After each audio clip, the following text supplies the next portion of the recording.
Welcome to Sabs podcast. I'm your host, Sabrina Salvati.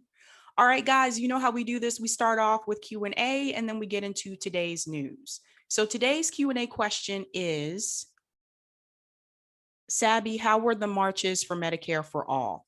Oh, good question. I'm happy to talk about that. So the marches for Medicare for all went great. The Boston March was awesome. It was incredible to see like young people, older people, Black, white, Latino, Asian, like coming together and fighting for everyone to get healthcare in this country. And one of the things I do want to say is that this was not a partisan movement. This was not just for lefties or for people on the right. We had people involved in these marches that were, Democrats, Republicans, independents, people who were not affiliated politically at all, marching together for everyone to get healthcare in this country. And I think that is important to note because mainstream media doesn't want this to happen. They don't want us to come together. They want to keep us divided. And they've been doing that for a long time. That's why I assure you, I think someone mentioned that MSNBC covered it for a little bit. I don't think CNN did. I don't think Fox News did. If I'm wrong, please let me know, but I didn't see them cover it. In Boston for the march here, the local news did cover it. So I'm grateful for that. We had some phenomenal speakers, and I just want to say thank you to everyone that came out and to all the activists and organizers who put this together, you guys, because I can tell you it was just May when they came on to my show. And back then, there were only 3 marches scheduled. That was Seattle, LA, and DC. I had no idea that it would expand to over 50 cities in this country. So the fact that they were able to get this done, I just want to give them a huge round of applause because I don't think they've received the appreciation that they should. But it was a great experience, you guys. And the fight doesn't stop here. We're going to continue fighting for this. We already have things planned going forward. We're going to keep making noise about this until they fix the healthcare system in this country. Something just has to be done. But on to today's news. So last week, I told you guys that I did not hear a response from Ilhan Omar about the airstrikes in Somalia. So she has recently responded. So I do want to talk about that. I think that that's only fair. I do want to come back and say, hey, she's responded now. So I want you to hear what she had to say. And she also wrote a letter to President Biden. So listen to this. The strategy of this administration is always concerning to me. When we are engaging in droning in the dark of the night, we risk killing civilians and we risk really having those actions then in turn act as a recruitment tool. This horrible cycle that we have been in Somalia needs to end. And our hope is that with more transparency, with more accountability, with more conversations, we will be able to win this war. Look at that. Could you imagine having to live through that here in the United States? It's a shame. Look at all the people. Where are they supposed to go now? What are they supposed to do? Just wanted to point that out because this is how imperialism affects people abroad. I've told you guys this before. I am anti-imperialist. I am so sick of war. I don't feel like war really solves anything. And oftentimes it makes the situation for people in those countries, it makes it worse. There's no good about this. Innocent people are killed. Innocent people that are not involved in the conflict at all are killed. And that includes children, by the way. But the United States government for years has tried to be the world's police. Joe Biden hasn't even been president for a year yet, and he's already bombing brown people abroad, just like Obama. because you see, he couldn't wait to do that. But when it comes to things that we need done for people in this country, he tells us to wait. When we tell him that we need health care for everyone in this country now, we have to wait. He can't do it right now. But look how quickly he can bomb people abroad. I want to get to Ilhan Omar's letter to Biden because there's a couple of questions that she put in that letter that I want to draw your attention to. And I think that this is important. So the first question, she has a couple of questions here, but there are certain ones that I want to point out. The first question that I want to bring to your attention is number 4. How does the July 20th strike fit into your broader Somalia strategy? That's an important question. Basically, she's asking here, like, what is the end game? What is the goal?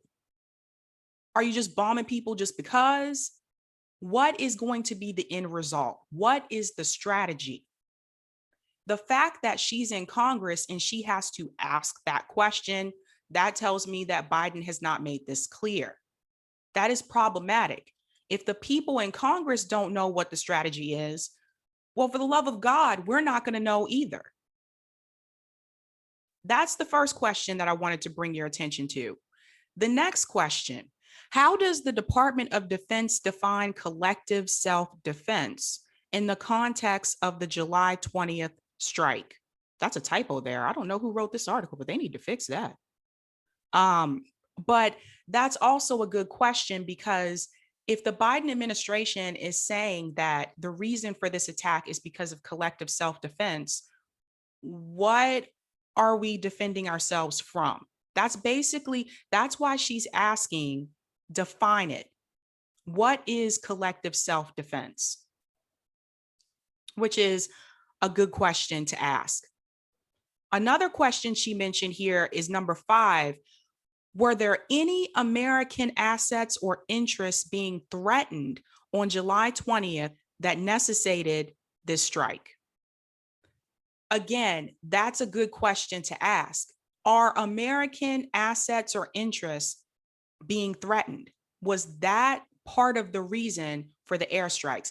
That's basically what she's asking here. And again, if she has to ask these questions, that means she doesn't know.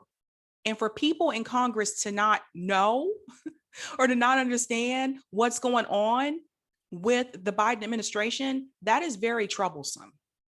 That is very troublesome, and we should all be concerned.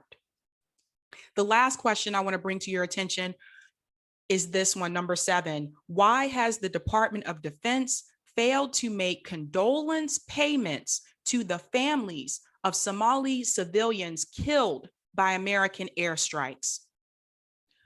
That is also a good question. What are the families supposed to do?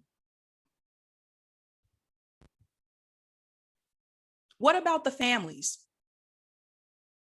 Are they just supposed to live in the rubble that's left there and just continue to go on with life like normal? How are they going to be compensated? Now, you guys, I've told you several times before, I do not have a lot of faith in electoral politics. I've been very critical of the squad, but this being Ilhan Omar's home country, she is very concerned about what is going on back home, even though she lives here, as she should be. And the questions that she's asking should have already been answered by the Biden administration. The fact that she doesn't know the strategy, the fact that she doesn't know why the US government has not made condolence payments for these families that were affected, that have nothing to do with the conflict. They're just living there and trying to live their lives. This is very troublesome, you guys. I've said this before, I'll say it again. I don't feel that war solves anything.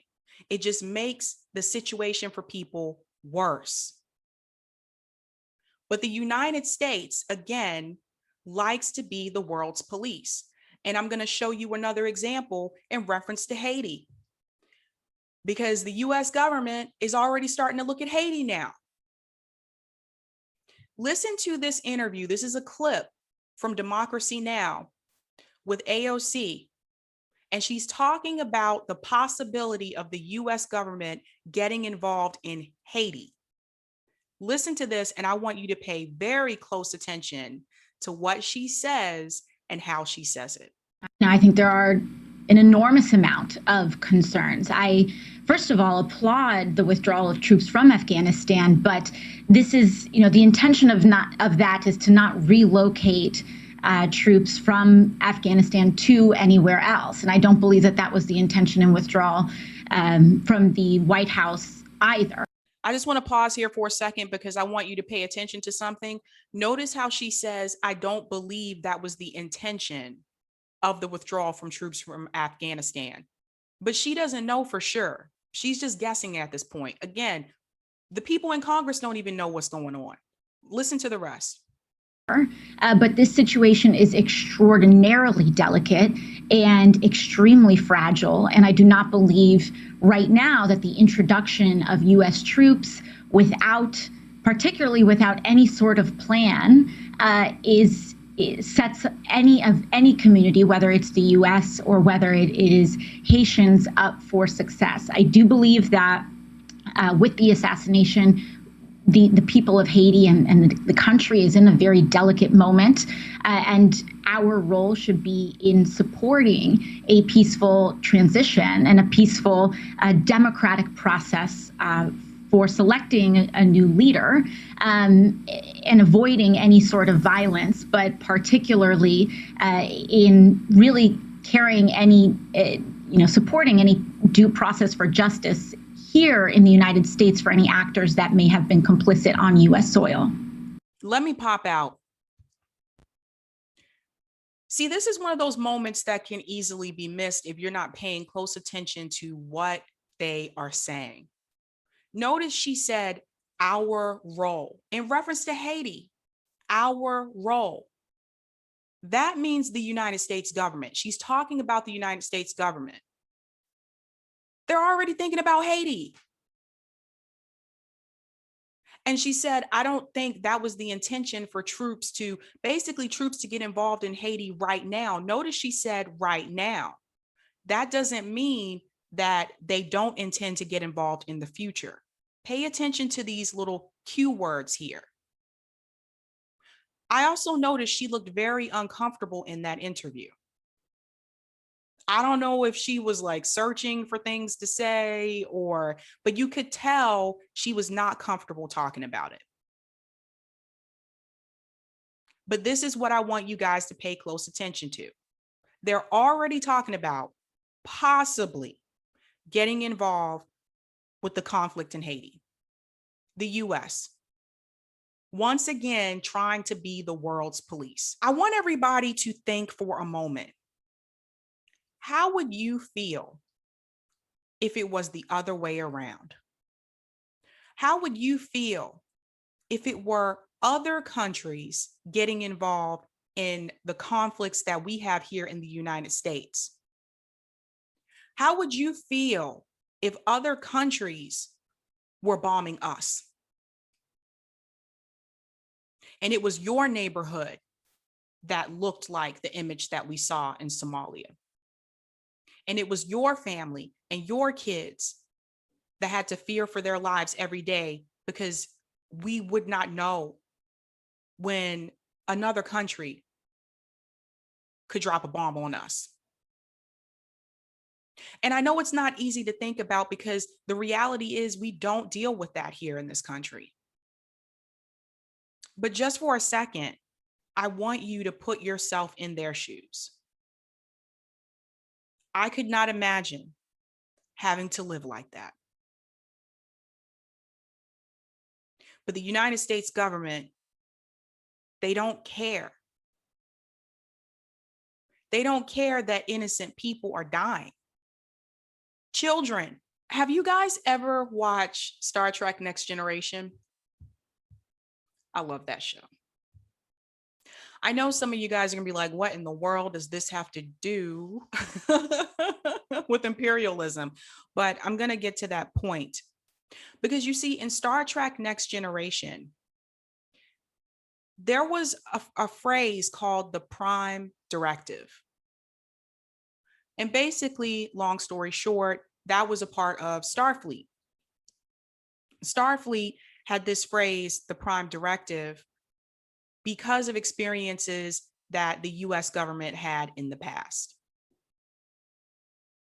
And for the Prime Directive, Starfleet was not allowed to intervene with other planets, progress, or development, other nations. And the reason being is because in the past, what they found is that by having that intervention, the people on those planets were worse off after US intervention. And it reminds me of something Tulsi Gabbard said when she was running for president. She said that when we have these regime change wars, oftentimes when the US gets involved in another country's conflict, the people in that country are worse off after we intervene. It's interesting because when I was watching that show back then, I didn't make the connection. Not as fully as I do today. You can learn a lot from Star Trek Next Generation. Really good show. It is time that the US government stops being the world's police. It is time that the US government stops assuming that they can be the ones to fix the problems abroad. And it's really interesting because they still can't manage to fix the problems right here.